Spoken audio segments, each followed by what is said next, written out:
gis ne tey jii dañu koy tàmbalee ak observateur mi gis ne lu jëm ci yokkaat diirëb loi d'habilitation état d'urgence bi président Macky Sall mu ngi ci xiini mii ni yéenekaay bi bu groupe Futurs Médias ne moom njiitu réew mi dina sax janook askan wi yëkkati kàddu ci njëlbeenu weeru sulet bii nu dëgmal ñaari fan ya ca lay doon Vox Populi moom daanaka jëli la ne ca xelam moom président Sall ndax yéenekaay bi xamle na ne dina yokk état d'urgence bi ak couvre-feu bi ci gàttal mboole mesure d'exception yëpp gën caa gàtt weer weneen li waral nag yokk yeeg laalaat yëpp nag mooy mbas mi dugg ci réew mi xalifa bu tedd bi ca Tiwaawan Serigne Babacar Sy Mansour ba tey ci Vox Populi jàpp ne état bi ci xeex bi daf caa démissionné ca nag kilifa du démissionné wàccee loxo ci jamonoy musiba gu yoot askanam Serigne bi ne état bi dafa war a wax dëgg askan wi maanaam feebar bi garab amu ca moytu rek sàmm rek wala faatu rek ci Les Échos kilifa gi di ci baamtuwaat gis-gisam démissionné kilifa yi weesuwul mu ne naan nit ña dund leen ak virus bi déconfinement bi muy laaj lu confinement doon jariñ su dee yëf yi ci jamono yi mu gën a takkarnaase lanu sàkku ci askan wi ñu génnaat loo bépp taxawaay nag ak gis-gis bu Serigne Babacar Sy Mansour moo waral Sud Quotidien xëy wane ko moom ku tedd kii mu wetoog ministre Abdoulaye Diouf Sarr Sud Quotidien ne xalifa ba mu ngay xutba état bu Sénégal lu jëm ci wàllu kër docteur nag ak xeex be coronavirus ak it dépisté cas contact yi Le Quotidien ne état bi ma ngay jeex beneen xeetu tëralin docteur Malick Diop bu AFP ba tey ci Le Quotidien ne tëralin wi gën benn bi rek mooy confinement jamono yi mbas bi yóbboo fit yëpp nag ndeke coowal suuf mu ngi ne kur ci réew mi ci dëkki kaw yi rawatina Libération xëy tuddee mbir mi non sax gàcce ga yéene kaay bi ñëwaat ci li lalu ci suuf fës ñetti téeméeri hectares yi nu baaxee kër gi di sédiment donte Libération gis na ne gindi kook saafara mu ngi xeeñ ci boobee coow kuñ naan Charles Haddad moom ñu ne ñaari téeméer ak juróom-ñaari hectares yi suuf ca la jot bu nëppi di dampe wala bëgg a dampe baykat ya ku ci ne ñeenti junni Simon di Sahel moom yéene kaay bi ne ginnaaw ba mu jotee ci ñaari téeméer ak fanweer ak juróom-benn hectares ca forêt classée bu Bandia dañu fa gasab canal di kàmb gu xóot ca gudd ba faf rey fay jur yéene kaay bi di lii quotidien moom xëy séq waxtaan wu yaa ak Bassirou Diomaye Faye di coordonnateur des cadres bu Pastef muy ñëwaat ci mbirum suufa Sindiali ci gàttal dafa jàpp ne Babacar Ngom dafay wéeru ci jegenteem ak président Macky Sall ngir akimoo suufas baykat yi ministre Seydou Gueye moom di weddi tuuma ci yéenekaay bi di Le Soleil lu jëm ci coowal saax-saaxeem suufas tefesu géej ak Ndakaaru gi ak ñi ne loxo yi ñu jege président de Tchad ne dara amu ca mu ne weddi gee ki leeral la moom ministre Seydou Gueye mu ngi ci yéenekaay bu an keneen kuy weddi ak a leeral Jean-Paul Diaz njiital BCG mi ñu tudd ci càkkutee fag yoon daganalal kopp terrain ci Les Échos moom monsieur Diaz ne dara amu ca terrain bi ñuy wax mu ne mu ngi ne ci corniche ouest bi ci Ndakaaru booy tolloog Fann Mermoz def na càkkuteef naam ngir jot ca waaye mu ne dub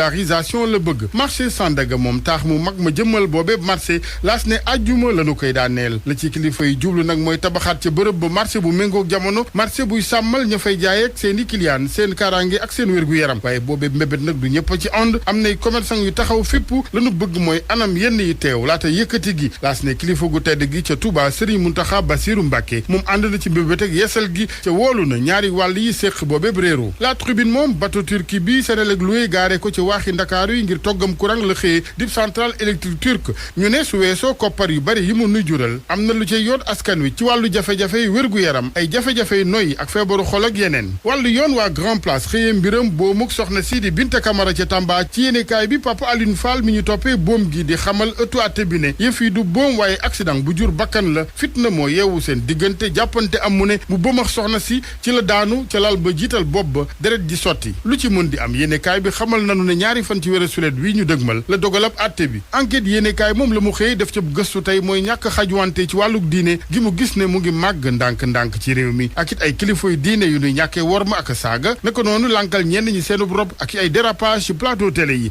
socio-anthropologue bi des religions di Papa Serigne Sylla moom gis na daanaka ne xajuwante gi mu ngi sukuraat Oustaz Alioune Sall ba tey ak yéenekaay bi dafa jàpp ne moom plateau télé yi ak débat yi lañu war a xoolaat naka noonu ñenn cay invité waaye it ña leen di invité maanaam animateurs yi RFM moom juumul ci daa invité saa su ne kii di docteur Aloyse Waly Diouf ndax enquête xëy na dinu ko nataal njàmbaar ga ay jaar-jaaram mandarga yamu baax ca ministère de la santé yéenekaay bi duppe ko serviteur de toutes les causes moom Aloyse Waly Diouf jamonoy pal geeg poste yeneen la mu ciy rëccu rek mu ne mooy li yaayam fekkewul lépp ñu ngi koy ñaanal yoonu lerange ak ndam. Savon de Marseille. xam naa ne da ngeen am melokaan. femme bi wax na lu ñaaw loo xamante ne. xamoo lu ma la bëgg a yëg. mu ne fu ma jaxaani xëy be pas xëy waay. man dama indi problème. yëpp yaa ko teg sa bopp ay xaru ngote ay. Tabaski 2020, les dofs de la scène vous reviennent plus fous que jamais. Le trio magique, le trio de choc qui explose les réseaux sociaux. Trois véritables phénomènes, les meilleurs de leur génération, les maestros les plus puissants de la comédie. vous reviennent dans Kër Saner, les dofs de la scène, les plus fous de l'espace théâtral sénégalais. Cey fu ñu jëm cey fu ñu jëm ak Saner ak Mbondoumbe ak Saner ak Ñanku le golden boy du théâtre sénégalais kan moo gën a dof ci ñett ñi à suivre dans spécial Tabaski sur Sénégal 7.